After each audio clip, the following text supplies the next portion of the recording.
கர்த்தருக்கு ஸ்தோத்திரம். காலை மன்னா. தேவனை நோக்கி அழுதல் ஒரு பலவீனம் அல்ல. அப்பொழுது தாவீதும் அவனோடு இருந்த ஜனங்களும் அழுகிறதற்கு தங்களில் பலனில்லாமல் போகும் மட்டும் சத்தமிட்டு அழுதார்கள். 1 சாமுவேல் 30:4.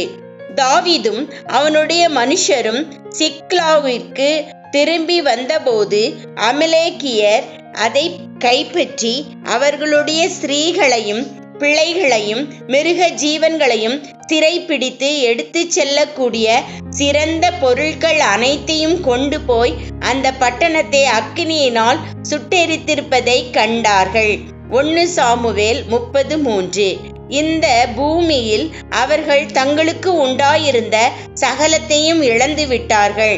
அந்த சூழ்நிலையில் அவர்கள் செய்ய வேண்டியதெல்லாம் தங்களில் பலனில்லாமல் போகும் மட்டும் சத்தமிட்டு அழுவது மட்டுமாயிருந்தது. அழுகை என்பது மனுஷ பலவீனம் என்று சிலர் எண்ணுகிறார்கள். இந்த உலக ஜனங்கள் அதற்கு என்னதான் வியாக்கியானம் கொடுத்தாலும் தேவ சமூகத்தில் அழுதல் நம்முடைய மிகுந்த பலன் வாய்ந்த ஆயுதங்களில் ஒன்றாக இருக்கிறது. தாவீது தேவ சமூகத்தில் அழுதான். அதிநிமித்தம் அவன் தன்னை தன் தேவனாகிய கர்த்தருக்குள் திடப்படுத்தி கொள்ளக்கூடியவனாயிருந்தான். அப்பொழுது அமலேக்கியர் பிடித்து கொண்டு போன எல்லாவற்றையும் தாவீது விடுவித்தான். அவர்கள் கொள்ளையாடி கொண்டு போன எல்லாவற்றிலும் சிறியதிலும் பெரியதிலும் குமாரரிலும் குமாரத்திகளிலும் ஒன்றும் குறையாமல் எல்லாவற்றையும் தாவீது திருப்பிக் கொண்டான். 1 சாமுவேல் 30:6-19 வரை. ஆம், நம்முடைய இருதயத்தை தேவனுக்கு முன்பாக ஊற்றி எல்லா உள்ளார்ந்த உண்மையோடும் நாம் அழ கற்றுக்கொள்ளும் போது சம்பவிப்பது இதுவே. நம்முடைய மாம்சீக சுபாவமாகிய அமலேக்கியர் எடுத்துக்கொண்டு போய்விட்ட எல்லாவற்றையும் ஏதோ ஓரளவிற்கு அல்ல, முழுமையாகவே நமக்கு திருப்பி தர நம்முடைய தேவன் வல்லவராயிருக்கிறார்.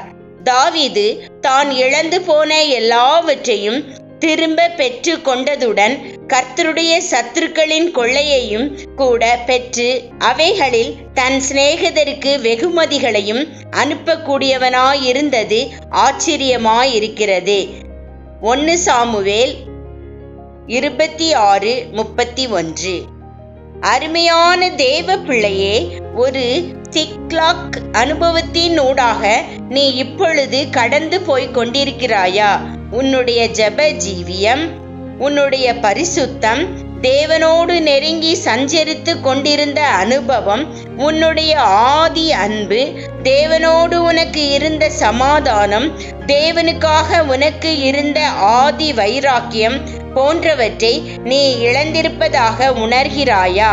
உன்னுடைய ஆவிக்குரிய ஜீவியத்தை உன்னுடைய மாம்சீக சுபாவம் பாழாக்கி விட்டதாக நீ உணர்கிறாயா? நீ அதைரியம் அடைய வேண்டிய அவசியமில்லை. நீ செய்ய வேண்டியதெல்லாம் உன்னுடைய இருதயத்தை தேவனிடத்திற்கு உயர்த்தி உன்னுடைய முழு பலத்தோடும் அவரை நோக்கி கதறுவது மட்டுமே. அப்பொழுது நீ இழந்து போன எல்லாவற்றையும் கர்த்தர் திருப்பி கொடுப்பார் என்ற நிச்சயத்தோடு நீ இளைப்பாறுதலாய் இருக்கலாம். அத்துடன் நீ மற்றவர்களுக்கும் ஆசீர்வாதமாயிருந்து தேவனுடைய நன்மையை அவர்களுக்கு பகிர்ந்தளிக்கும்படி நீ இதற்கு முன் அனுபவித்திராத ஆசீர்வாதங்களையும் கொள்ளை பொருளாக உனக்கு கொடுக்க அவர் வல்லவராயிருக்கிறார். ஆமேன்.